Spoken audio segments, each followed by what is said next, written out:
En esta escena de Breaking Bad, Walter White recibe su primera sesión de quimioterapia, en la cual el vaso sanguíneo afectado resulta levemente dañado. Una vez finalizada la misma, se desencadena el mecanismo de hemostasia primaria. En este tipo de heridas se produce el daño del endotelio vascular, exponiéndose el subendotelio, capa de tejido conectivo que contiene colágeno y factor de von Willebrand. Inicia entonces la fase de adhesión plaquetaria, en la cual las plaquetas circulantes entran en contacto con el colágeno y el factor de von Willebrand, adhiriéndose a la zona dañada a través de glucoproteínas de membrana.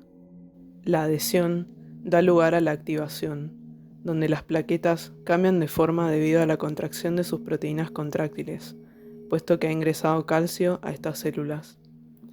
De este modo, logran extender proyecciones que les permiten conectarse entre ellas. Además, en esta etapa se sintetiza tromboxano A2 y es liberado junto con el contenido de los gránulos alfa y densos para activar a las plaquetas circundantes. Finalmente, se produce la agregación, que consiste en la unión de las plaquetas activadas. Mediante un movimiento de flip-flop, las glucoproteínas de membrana 2B3A resultan expuestas, dándoles a estas células mayor capacidad de adherencia, las cuales se unen gracias al fibrinógeno que forma un puente entre ellas. De esta manera, el acoplamiento de una gran cantidad de plaquetas permite la formación del trombo blanco.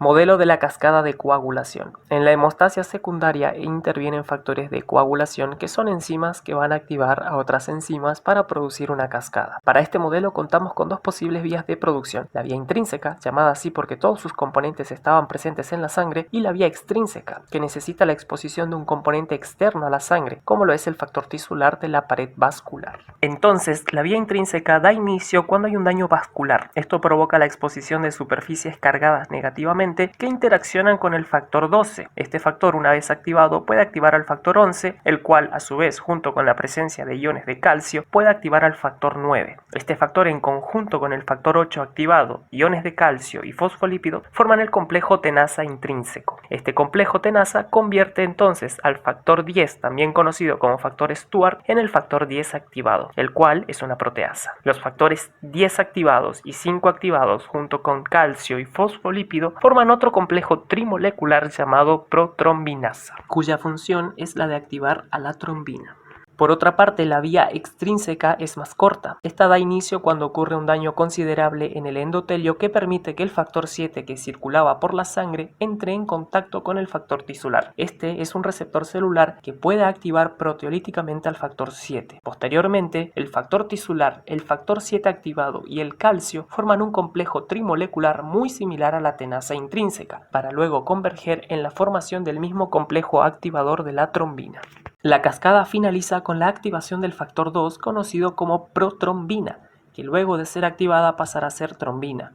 Esta enzima es la más importante del proceso porque es quien va a actuar sobre el fibrinógeno para transformarlo en fibrina, que es la sustancia que va a formar parte del trombo.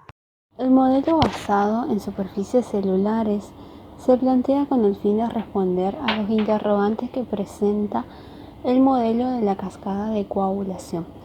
Dicho modelo presenta dos vías, una vía intrínseca y una vía extrínseca. Dichas vías presentan factores. Estos factores concuerdan después en una vía común con el fin de obtener fibrinógeno que va a pasar a fibrina y de ahí formar el coágulo. Entonces, el modelo de la cascada de coagulación no podía explicar ni responder a las cuestiones que se observan en la clínica. Por ejemplo, en el caso de los pacientes que presentan una hemofilia A, es decir, una deficiencia del factor 8, los cuales, si presentaban alguna lesión, estos podrían desangrar. Y eso no se explicaba por el modelo de la cascada de coagulación debido a que la vía extrínseca no participaba ese factor 8. De la misma manera, consideramos a los pacientes que presentan una hemofilia B y el caso de una familia que estaba deficiente del factor 12, en realidad no lo presentaban, y toda la familia fallece por trombosis, el cual tampoco podía explicar ese modelo de la cascada de coagulación debido a que el factor 12 iniciaba en la vía intrínseca y más bien esos pacientes, según ese modelo, podrían haber fallecido por problemas de sangrado. Bueno, para arrancar vamos a considerar un daño que se produce en un vaso. Puede ser alguna lesión y se expone el factor tisular. El factor tisular por lo general se encuentra en todas las células del endotelio, pero se expone cuando éste está dañado. Entonces, una vez expuesto este factor tisular se une con el factor 7 formando un complejo. Este complejo permite activar al factor 10, el cual se va a unir con otro cofactor que es el cofactor 5, activando trombina, pero lo hace en muy pequeña cantidad y debido a eso no puede generar fibrinógeno y pasar a fibrina luego, pero sí permite separar el factor 8 del factor de von Willebrand, activar plaquetas, activar el factor 11, el factor 13, el factor 12 y el TAFI. Sobre dicho complejo, que es el factor tisular con el factor 7, actúa un inhibidor, que es el TFPI.